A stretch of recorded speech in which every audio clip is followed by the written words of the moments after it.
السلام عليكم ورحمة الله وبركاته. الله أكبر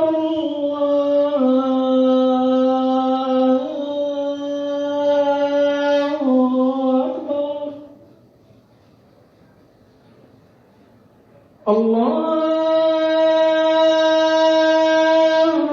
أكبر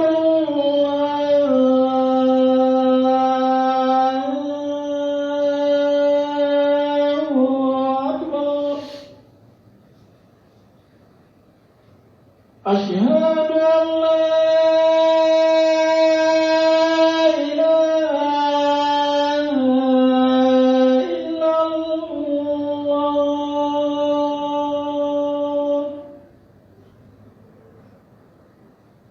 أشهد أن لا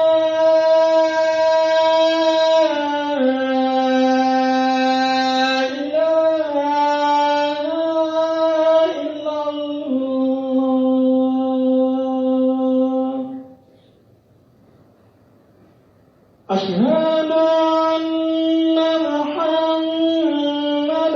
رسول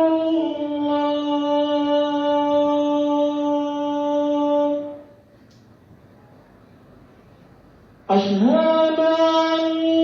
أن محمدًا رسول الله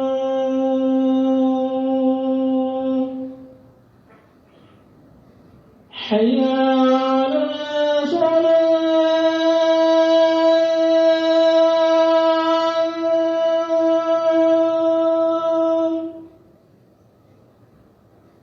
حي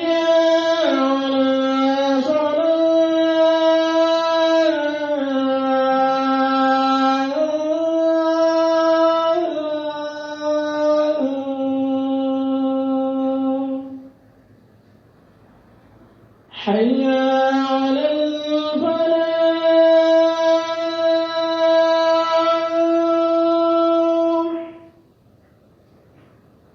حي على الفلاح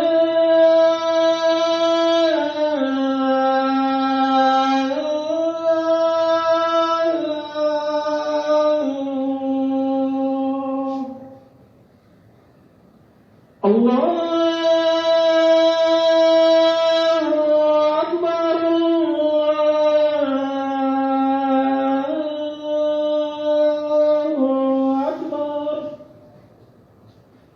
لا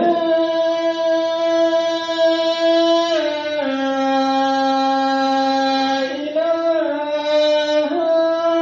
إلا الله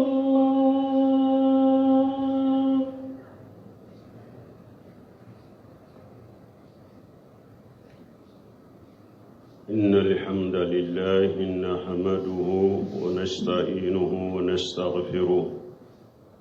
ونعوذ بالله من شرور أنفسنا ومن سيئات أعمالنا من يهديه الله فلا مضل له ومن يضلل فلا هادي له وأشهد أن لا إله إلا الله وحده لا شريك له وأشهد أن محمدًا عبده ورسوله أما بعد أيها الناس اتقوا الله تعالى واعتبروا بسرعة مرور الليالي والأيام واعلموا أنها تحسب من آجالكم وأنها خزائن لأعمالكم فاودعوا فيها من الأعمال ما يسركم عند الحساب يوم يقال للمحسنين كلوا واشربوا هنيئا بما أسلفتم في الأيام الخالية ولا تودعوا فيها ما يسوءكم ويحزنكم يوم يقول المفرط المديّ يا ليتني قدمت لحياتي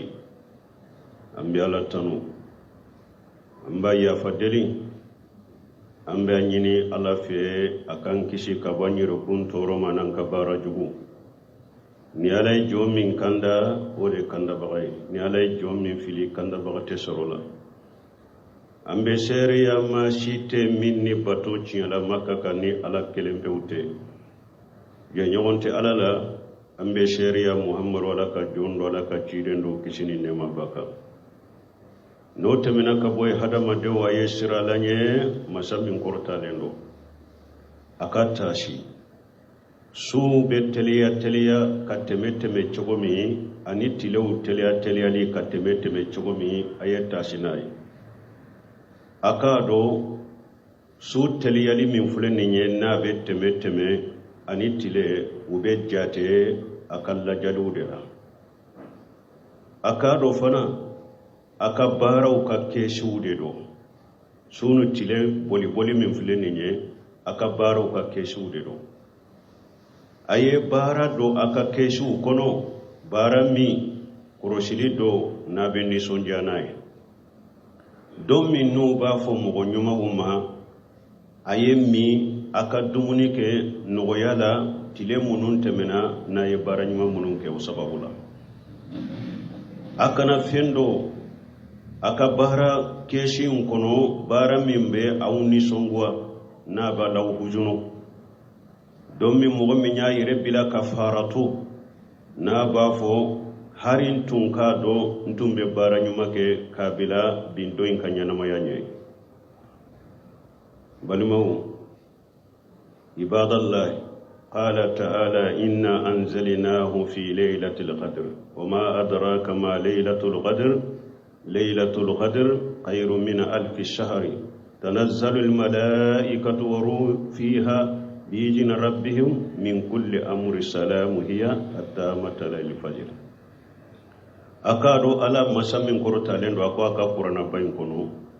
ko alayen nin qur'ana jigini ko aya damina la tige sudela sumi ni akabo fasamantia baye lailatul qadr qur'ani su fasamanti sumin kapo ko qur'ana jigini damina na odela wasui ala ko lailatul qadr ni ate kalom minna lailatul qadri kasu kausa kalo bakele min lailatul qadri tula malikaw be jigi lailatul qadri konona la awa asuim be fana kisilende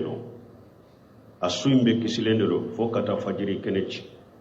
lailatul qadri su abbe kisilende do fo kata fajiri kenechi malikaw be jigaha kalo bakele obe sambi shegi ani sansaba su kelen ni ala ye mɔgɔ min sen biyama su kelen bato a bɛ bɛn kalo ba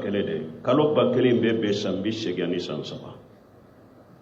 o ye wagati min ye o ye si min ka jan kosɛbɛ aya wɛrɛ kɔnɔ ala ko inna anzalnahu fi laylatin mubarakati fiha yufraqu kullu amrin hakim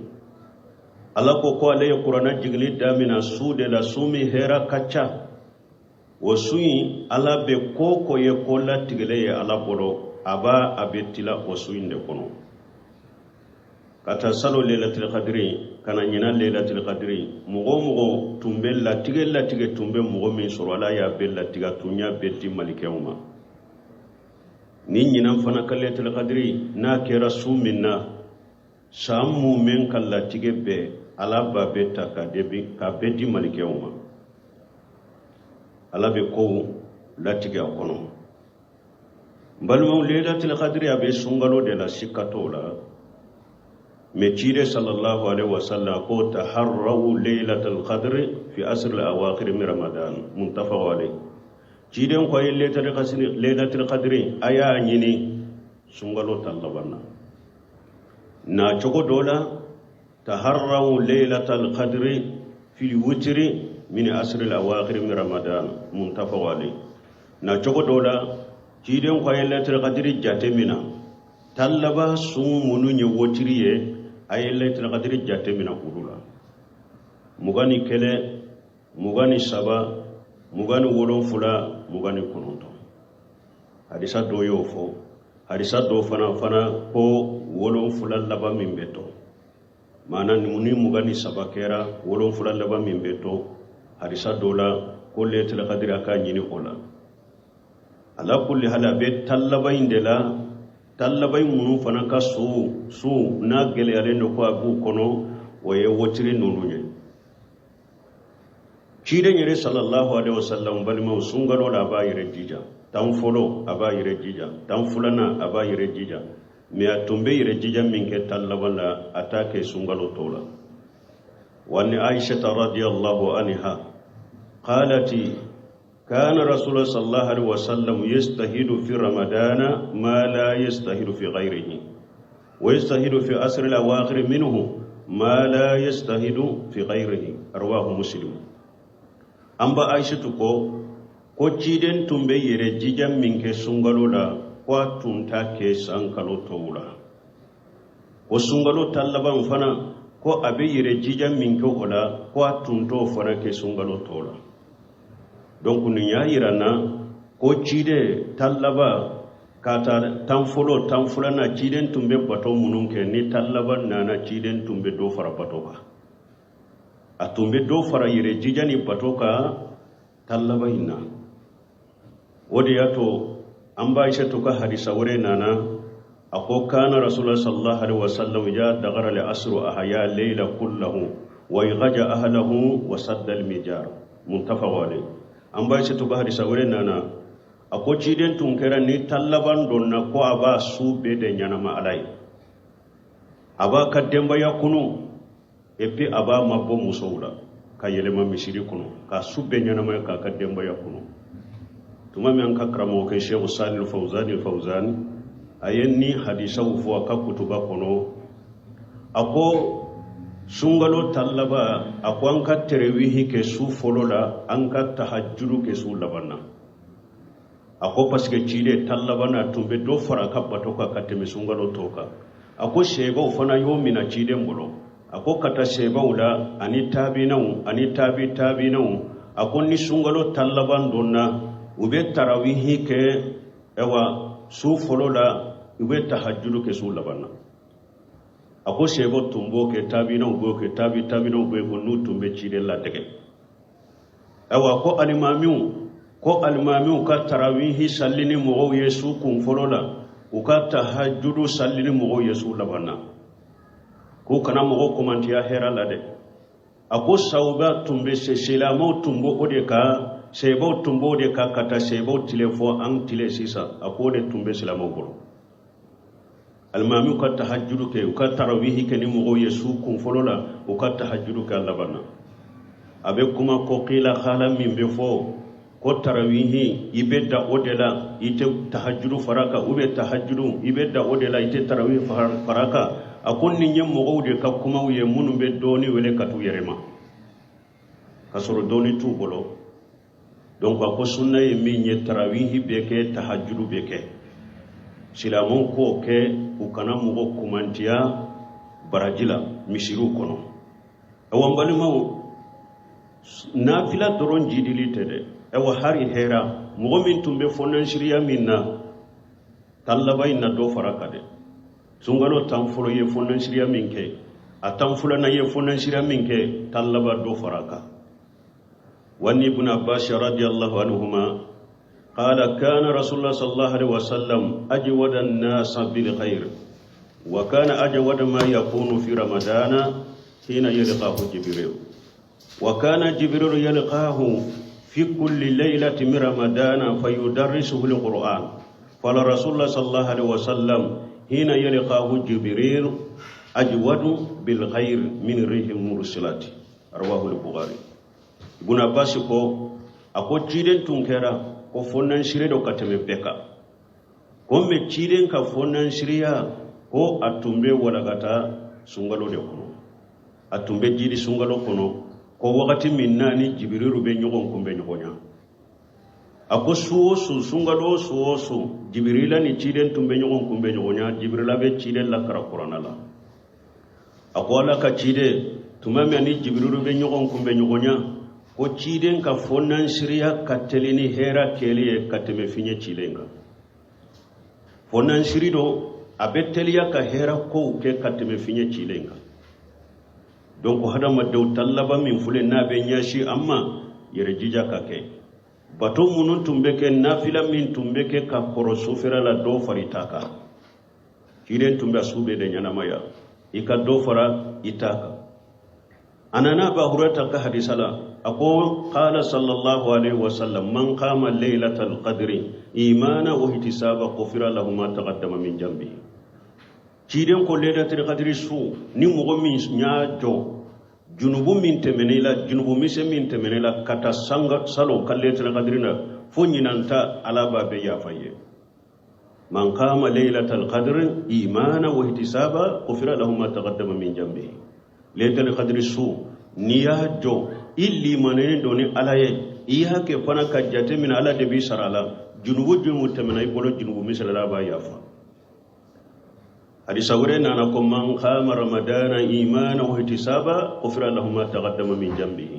hadisa wure la ni mo min sungalo jo alaye ka nafila ke imana wa ihtisaba illi manane mbaye ko ala de ya bilin ka ibado fana la de bi sarala ima keni yere jirani mo kiye mo ku fo mo ku tanu ko abika jinugo yafa wambali mo nafila min fulani nye nan sallira kafara alimamin ka an ka salli alimami nofe fo salli be ka ba anyana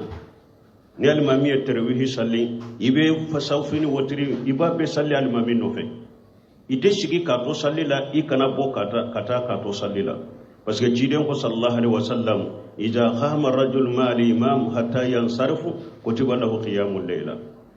jiden ko mo min ni jora ka fara alimami ka fo salli be banni nyana pew akwala be sumume nafila baraji takadima harima nafila ke iba beke alimami nofe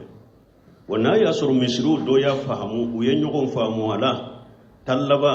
ka fo tarawihi min beke su folola anka wotiri toye anka wotiri salli ambe min ke nafila min ke su kononana akani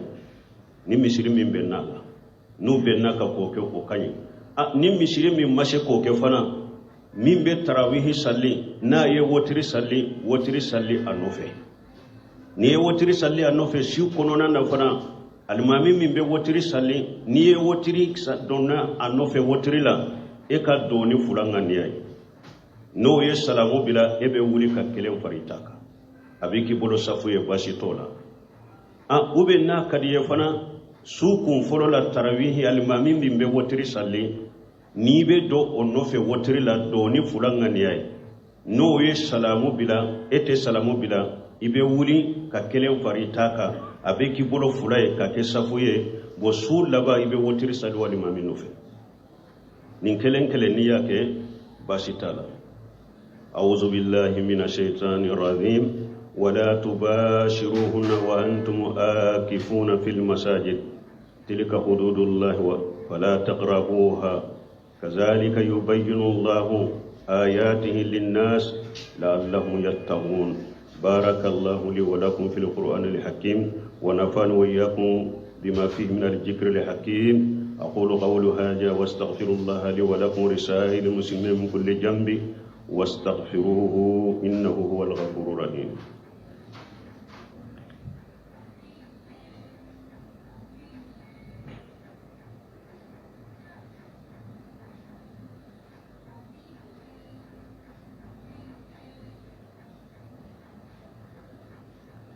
الحمد لله رب العالمين والصلاة والسلام على نبينا محمد وعلى آله وأصحابه وسلم تسليما كثيرا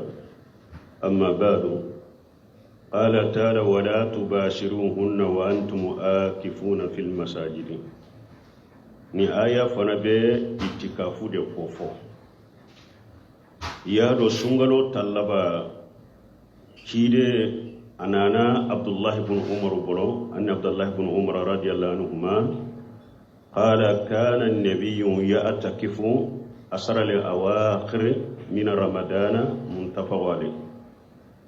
Abdullah ibn Umar ko kiden tunkera ko sungalo tallaba be itikafu ke Chide akanya na moya be corona la sungalo tallaba be itikafu ke wani Aisha radhiyallahu anha qala kana an-nabiy sallallahu alayhi wa sallam yatakif في أسر الأواخر من رمضان حتى توفاه الله ثم أتكف أزواجه من بعد.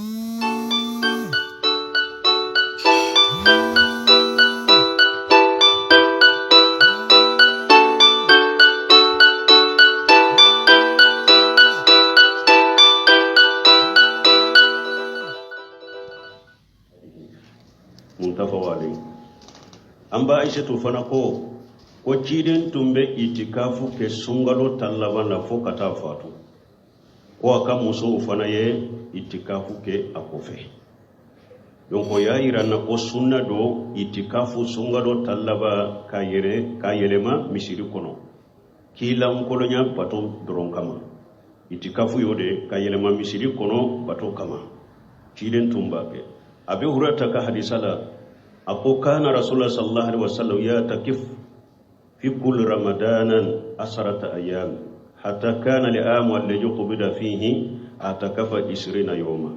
ni hadisa abe buhari kono abu rata ko ako sungalo ko jiren tumbe tile tande ke itikafula tallaba ko mi afatura sami ayetile mu wade ke itikafula obe buhari kono donc itikafu fana ye sunna ye banmo itikafu abe ke misiri bela yado mogo dobo fana fo konni misiri sabayinte ali kabani batil maqdis ani cilen ka misiri kon wudu te itikafu te ke yorowere doni ke ba umma soma doni ke ba fanchama masoma tumami imamu na bukhari re bonda do ako babu al itikaf fi asr al awakhir wal itikaf fi masajid kulliha liqawli allah ta'ala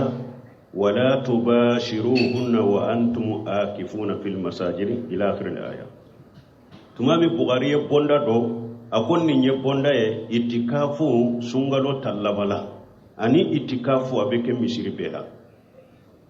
أي آية كلا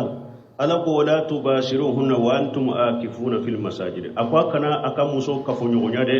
نابي إتكافو لا مشيرو كنو alama misiri kere amma misiri bo misiri la de misiri kono nabe itikafu la misiri kono akana ka muso kafo nyogonya donc ni ya ira ko itikafu be ke misiri be kono me doni ko haw ko kanunendo ni be itikafu ke niye mogoye juma wajibira ila itikafu fana juma dombi soro itikafu la akanunendo ikake misiri kono juma be salle misiri min kono furu juma do ikana ko kata yoro werela donc itikafu beke misiri be kono hadisa min nana ko itikafu teke misiri kono fo misiri saba kuma chama mbola o hadisa ina hadisa domba ko kono do ma hadisa illa saha wa hari munu nya hadisa illa saha ko alla nyini yede ko itikafu da falente soro misiri sila fo misiri saba de ka itikafu da falendo kateme misiri to beka me akorote ko itikafu teke misiri warela mugo ko famu itikafu be ke misiri bela wode don ke boka kuma sale alaka aya bode yira wa itikafu abedda mina don ke boka kuma sahlen na sungalo tile mugana ni o tilela tile kabila mugani kelena tile kabila kito misiri ko ni ba fe kado itikafu la mugani kelena tile kabila kito misiri ko don ke boka kuma sale abe damina hindela itikafu be damina odela woni donna itikafu la mogo chaman ka soro misiri la ka ke baroye itikafu madabo kamade adabura de kilan kolonya ni batode ikani yere sugula ni hadama de mbaro chamanye ikani yere sugula ni talfokoye ikatal fo maboyirela ni haju gele munte be se ka faga yere ibe itikafu la faga iki yere sugula ni qur'ana kalanye ani jikiru ani duawu ani salli donc muso fana be se ka itikafu ke me don ke bawo ya ira ni muso be itikafu ke abake misiri min kono aka kolosi nani cewte nyagambi wali cewte nyagambi ani fana ka soro ani wali cewte lankolonya na amma sira fitinaye na nyire ya do sira lembe fitinaye muso ma fitinaye na ye itikafu fe misiri kono cew kachaye ube ani chewbe nyagambi ube ani chewbe lankolonya ube fitina be akana itikafu ke men nanya hakili sigi soro ko abe misiri minna fitina te ani wadi chewte nyagambi anu to lankolonya amma sira ma fitina ye abe se ka itikafu ke komi chebe itikafu ke tugo parce que amba aishatu radiyallahu anha ako ciden kam muso ye itikafu ke akofe donc ambe ala deli minye lelete qadre minye silen bamma ala ka do ngar jagela ka sini kenya dama kono ka baton no yanye akono ka dusukun kalasin no yanye akono ربنا آتنا في الدنيا حسنة وفي الآخرة حسنة وقنا عذاب النار اللهم صل على محمد وعلى آل محمد كما صليت على إبراهيم وعلى آل إبراهيم إنك حميد مجيد وبارك على محمد وعلى آل محمد كما باركت على إبراهيم وعلى آل إبراهيم إنك حميد مجيد اللهم اجعل الإسلام والمسلمين وأجل الشرك والمشركين ودمر أعداءك أعداء الدين برحمتك يا أرحم الراحمين سبحان ربك رب العزة عما يصفون والسلام على المرسلين والحمد لله رب العالمين.